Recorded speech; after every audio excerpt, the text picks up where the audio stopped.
And I thank you.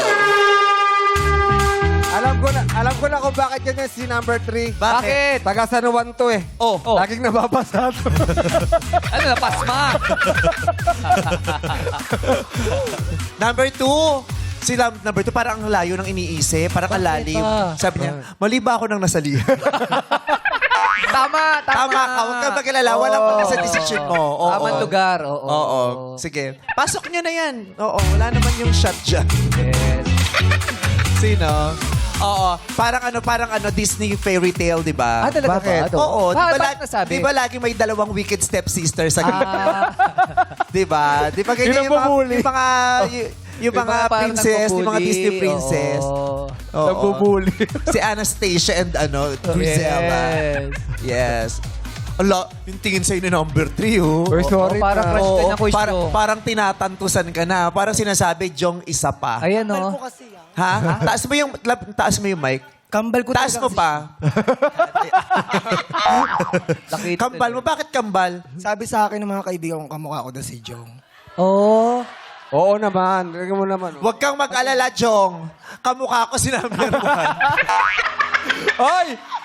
Sino yung kamukha ni Bong? Number 2. Lagi naman ikaw ang pinakamaganda sa ating tatlo. Sige, number 2 ka na.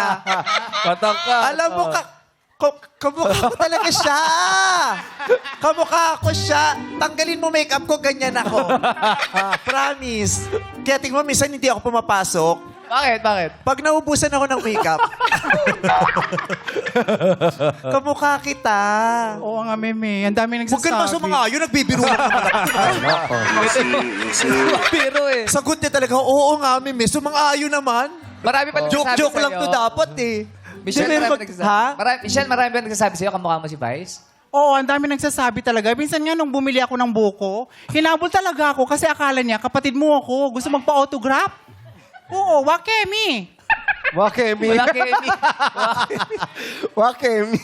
Kamukha ko talaga siya. Wait, tatalikod ako, Meme. Oh, harap. Nagulat din ako, O Meme. ngayon alam nila kung bakit pinapatanggal ko sa social media yung mga luma kong picture.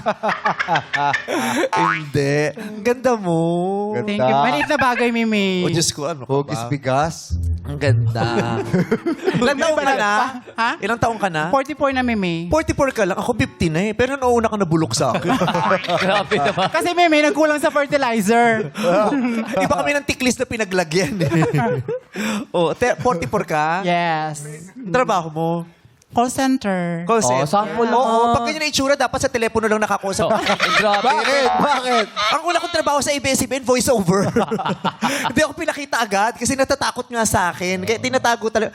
Kakaloka, may nararamdaman ako sa yung lukso ng dugo. Anong kwadra mo? Ba't di kita nakikita ng kabataan natin? Doon ako sa mga kulay itim, na kabayo. Kakaloka ka. Talo yun Ba't ka lumuwas dito? Kamusta yung mga kamag-anak natin sa Baguio? Anong pakay mo? Yung nagtatatak ay yung nagtatato. Oh, ano nagtatato? Yung si matanda- Apo Wangod. Oh, bakit? Apo hiking. Apo hiking. Kailan po nagtato yung Apo Hiking? Apo Wangod. Opo. Pero yung boses niya malambot, no? Oo, sana nagboses ka na lang. Wala, grabe naman si Mimi. Pero ganyan, boses ko talaga yan. Hindi ko pinipilit yan. Nag-educate. Tama, kurso mo ba education? Opo. Gusto mo maging teacher? Yes po. Bakit gusto mo maging teacher? Eh kasi ang daming bobo sa paligid, sa buong mundo. Oo. Wow, bakit? Matalino ka ba? Eh syempre, kailangan malalaman natin yan pag nagturo na ako sa kanila. Ano pa gusto mo ituro sa kanila? Kung ano yung matuturo ko at pag naturo ko na sa kanila, na malalaman ko. Hindi, anong ba magaling kang subject? Ang favorite subject ko kasi is Filipino. Ah. Kasi I love my own wika. I love my own wika. Pero tinaglish niya tayo. Taglish eh. Kasi I love my own wika. Oo. Kaya Pilipino. Oh, pati language niya happy din eh. Di ba? Saan ka nag-aaral ng education? Sa Leyte po. Taga Leyte kasi ako eh. Oo.